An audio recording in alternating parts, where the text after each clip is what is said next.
Sveikučiai! Šiandien mano kamadė smarkiai papiktinti ir gerai parūkyti kiaušiniai. Neįtikėtinai skanus dalykas. Pirmiausia, kodėl jie yra papiktinti? Tai dėl to, kad tradiciškai toks receptas yra daromas su aštriais prieskoniais. Aš naudoju majonezą, tada truputį siračios, dedu garstyčių ir taip pat dar papildomai įdedu minkšto sūrio. Šitam variantui dar naudoju čederio sūrį supjaustytą smulkiais labai kubeliais, bet galima tiesiog dėti tarkuotą sūrį ant viršaus.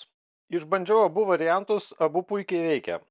Toliau į šitą mišinį įdedu druskos, juodų pipirų, taip pat česnako granuliuotų, kajeno pipirų ir žalumynų kažkokių. Šiuo atveju naudoju džiovintus svagūnų laiškus. Na ir žinoma, įdaryti kiaušiniai be trynio tai yra turbūt neįdaryti kiaušiniai. Tai išverdu kietai kiaušinius, kiekvienas turbūt moka tai padaryti, aš naudoju tokį metodą, kad gerai luptųsi ir būtų pilnai išvirę. Tiesiog dedu juos į silpnai verdantį vandenį ir verdu maždaug 10 minučių. Tos 10 minučių ne nuo užvirimo, o tiesiog nuo įdėjimo į karštą vandenį. O prieš dedant kiaušinius į tą vandenį reikėtų pridėti gana daug druskos. Man taip veikia geriau, tai gerai lupasi. Tik reikia po to išvirus atšaldyti po labai šaltų vandeniu ir palikti šiek tiek gal pastovėti. Žodžiu, reikia kietai virtų kiaušinių.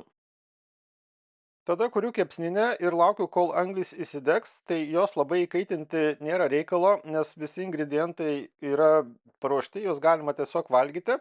O per tą laiką tiesiog pasiruošiu trynius įdarui, tai perpjaunu pačius kiaušinius išilgai ir tada iškrapštau trynius, juos sudedu į tą pasiruoštą mišinį su majonezu, garstyčiom ir kitais dalykais. Man toks variantas labiau patinka, nors galima daryti ir kitaip. Tai yra tiesiog dalį kiaušinių tiesiog susmulkinti ir sudėti kartu su baltymais. Tai turbūt kiekviena šeimininkė turi savo receptą, kaip daryti įdarytus kiaušinius. Šiuo atveju galima naudoti tą patį receptą, tik tai esminis dalykas, tai kad juos truputį parūkinsim. Visgi jeigu tiesiog parūkinsit kiaušinius, tai nebus papiktinti kiaušiniai. Tai siūlyčiau pabandyti ir tokį variantą, kurį darau aš.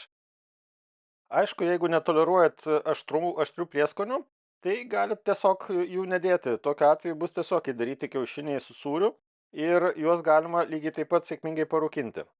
Dedant įdarą nereikėtų labai persistengti ir reikia tiesiog pasiskaičiuoti mintise, kad užtektų kiekvienam kiaušiniui, o per daug to įdaro nereikėtų dėti, nes dalis jo gali tiesiog nubirėti, ištekėti, ypač jeigu pakaitinsit šiek tiek daugiau, nes yra viduj sūris. Bet ką tikrai rekomenduoju padaryti, tai pasidaryti tokių kiaušinių daugiau negu jūs galvojat. Na ir kai uždegtukas jau sudega, anglis įsidega, įdedu tiesiog medienos pagaliuką, kad būtų skanaus dūmo. Galima dėti medieną tokią, kokia jums patinka, bet šiaip švelnesnis dūmas turėtų būti, tai aš dedu alksnį. Taip pat dedu deflektorių, nulašėjimo indą, kad neprilašėtų ant jo. Ir sudedu tiesiog kiaušinius iš karto į kepsninę, kuri dar nėra ten labai įkaitusi, tai temperatūra netokia svarbi, nes viskas čia yra iš esmės yra jau paruošta valgymui, reikia tik tai dūmo skonio. Tai gaunasi, kad toks beveik šaltas rūkinimas. Kiek tiksliai laiko reikia rūkinti tokius kiaušinius, negaliu pasakyti, čia priklauso ir nuo skonio. Man turbūt geriausias rezultatas, kai yra maždaug apie 15 minučių. Tai jeigu norit šiek tiek mažiau dūmo, užtenka ir 10 minučių, jeigu norit šiek tiek daugiau, galima palikti juos ir ilgiau tam parūkinti. O jeigu darot variantą, kai sūris užtarkuojamas tiesiog ant viršaus, tai galima ir kepsninį ir pakaitinti daugiau prieš įdedant tos kiaušinius rūkinti. Na ir ką, vaizdas nėra per daug skirtingas nuo tiesiog įdarytų kiaušinių, bet kvapas yra nerealus. Nežinau, kodėl tokia kombinacija, tai yra kiaušinių ir prieskonių ir ten to majonezo ir sūrio taip gerai veikia, bet toks skonis atrodo, kad valgo, jeigu užsimerkęs, tai atrodo, kad tai yra tiesiog rūkyta žuvis. Tikrai nėra sudėtingas patiekalas ir jį pasidaryti galima gana greitai, tai aš pasidariau vieną kartą, paragavau ir po to dariau dar kartą, nes tiesiog išgaravo akimirksniu.